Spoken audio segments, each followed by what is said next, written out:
Am I dead? Not yet.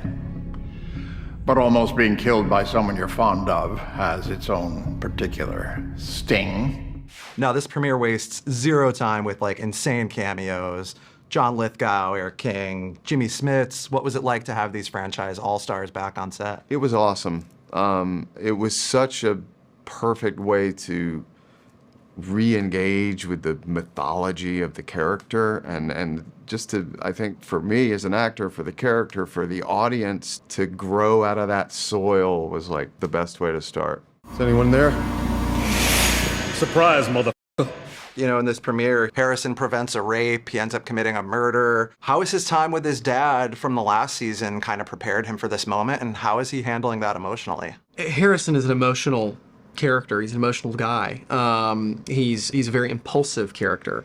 And Dexter, ironically, while, you know, driven by, you know, a really strong impulse, is very disciplined on account of this guy.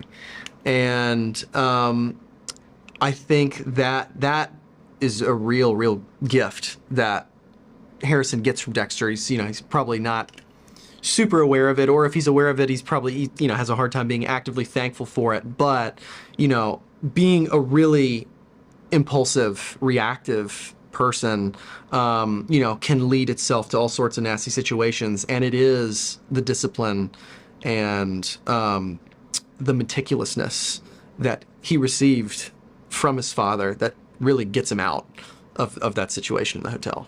We see Batista come face to face with Dexter.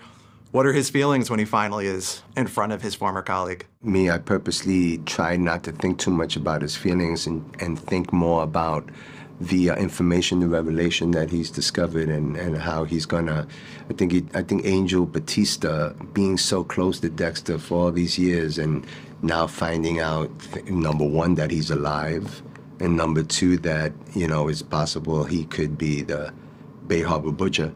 It's like, I think he's exploring how he's going to react and how he's going to handle the situation, particularly in a different city with no authority, and just try to keep his integrity and honesty and all of that. So it was very, they gave me a lot to work with as an actor. Now, how certain is he that Dexter's the Bay Harbor Butcher? What's the percentage of his vibe? I think that, you know, what wonderful about Angel Batista was he always made sure that he had the evidence. It was less of a guess game for him and more to just collect evidence to try and actually prove it.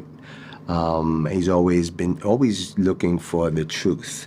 And so, yeah, it's a whole different Angel Batista is almost as if his innocence has been chipped away with the information that he's received in the past, particularly at the end of New Blood, when he finds out that Dexter Morgan's still alive.